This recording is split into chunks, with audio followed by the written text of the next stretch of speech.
شیطان الرجیم بسم اللہ الرحمن الرحیم الحمدللہ والصلاۃ والسلام علی اہلہا اما بعد بسم اللہ الرحمن الرحیم۔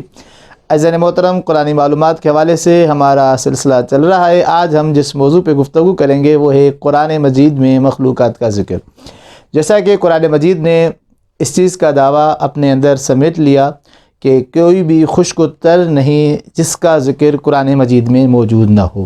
جب تمام چیزوں کے خشک و تر کا ذکر ہے تو ان کی خلقت کا ذکر بھی ہوگا، ان مخلوقات کا ذکر بھی ہوگا، لیکن کسی بھی مخلوق کے ساتھ لفظ حسن، لفظ احسن کا استعمال نہیں کیا گیا۔ لیکن جب بات حضرت انسان کی آئی تو اللہ تعالیٰ نے سورہ 3 میں 1 نہیں، 2 نہیں، 3 نہیں، 4 قسمیں کھانے کے بعد کہا بسم اللہ الرحمن الرحیم لقد خلقنا الانسان فی احسن تقویم۔ انسان کے ساتھ احسن تقویم کا لفظ استعمال کیا گیا، یعنی مخلوقات میں جسے احسن اور افضل اور اشرف کہا گیا وہ حضرت انسان ہے۔ اور سورہ مبارک عصر میں اسی انسان کے لیے ارشاد ہوتا ہے بسم اللہ الرحمن الرحیم والعصر ان الانسان لفی خسر۔ انسان کو خسارے میں قرار دیا گیا، لیکن تمام کے تمام انسانوں کو نہیں۔ خسارے سے بچنے کے لیے جس چیز کو راہ حل قرار دیا گیا وہ ایمان، عمل صالح اور ایک دوسرے کو حق بات کی تلقین ہے۔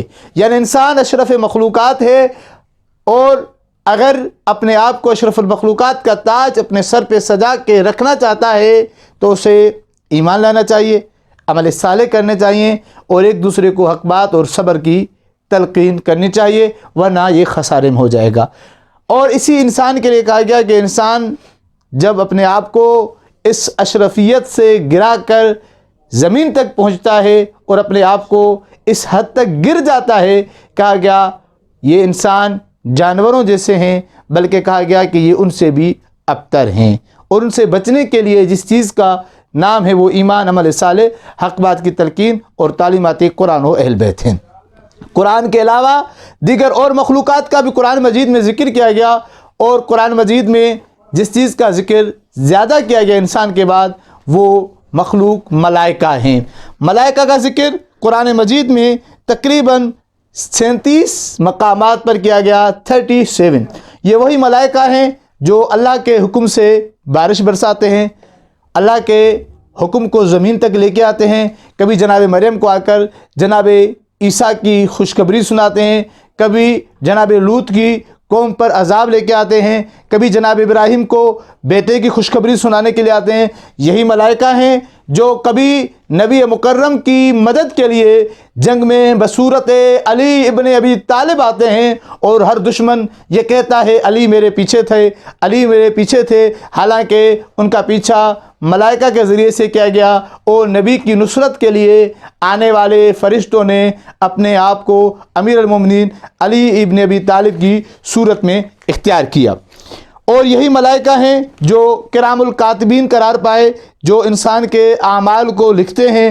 یہی ملائکہ ہیں جو سید الشہداء کے حرم اطہر میں آتے ہیں اور زیارت کر کے واپس جاتے ہیں۔ یہی ملائکہ ہیں جو جہاں بھی فرش اعضا بچھتا ہے یہ ملائکہ آ کر وہاں سے خوشبو لے کے چلے جاتے ہیں۔ قرآن مجید نے ملائکہ کا ذکر متعدد بار کیا۔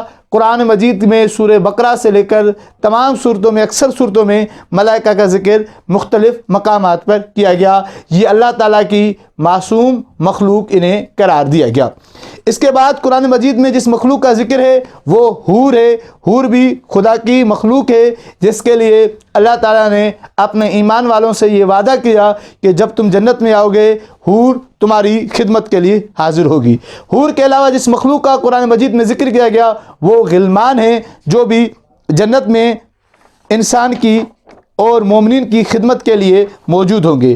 اس کے علاوہ جنت کو بھی خالق نے اپنی مخلوق قرار دیا، جس کا قرآن میں ذکر کیا گیا۔ جنت کے بارے میں کیا بیان کیا جائے، جس کے بارے میں خود اللہ اور اس کے رسول نے یہ بیان کیا کہ تم جنت کے بارے میں جو تصور کر سکتے ہو جنت کی نعمتیں اس سے بڑھ کر ہیں۔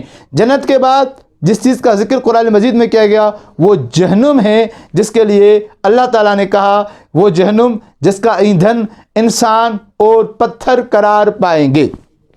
عزیزان محترم، جب جنت اور جہنم کی بات آ ہی گئی ہے تو یہاں پر ایک نبی کی حدیث کو پڑھنا لائق سمجھتا ہوں اور یہاں پر اس قسط کو مکمل کرتا ہوں. باقی اراز انشاءاللہ تعالی اگلے ایپیسوڈ میں عرض کریں گے. امیر المومنین کے حق میں نبی مکرم نے یہ ارشاد فرمایا، یا علی اگر لوگ تم سے دشمنی نہ کرتے، خالق جہنم کو خلق ہی نہ کرتا. جہنم کو اس لیے خلق کیا گیا ہے کہ لوگوں نے تم سے دشمنی کی. اور امیر المومنین کے حق میں یہ بھی ارشاد فرمایا کہ یا علی تم جنت اور جہنم کے تقسیم کرنے والے ہو. اللہ تعالی ہمیں نیک اعمال کر کے اشرف المخلوقات بن کر جینے کی توفیق عطا فرمائے اور ولایت امیر المومنین کو سمجھ کر جنت میں جانا نصیب فرمائے.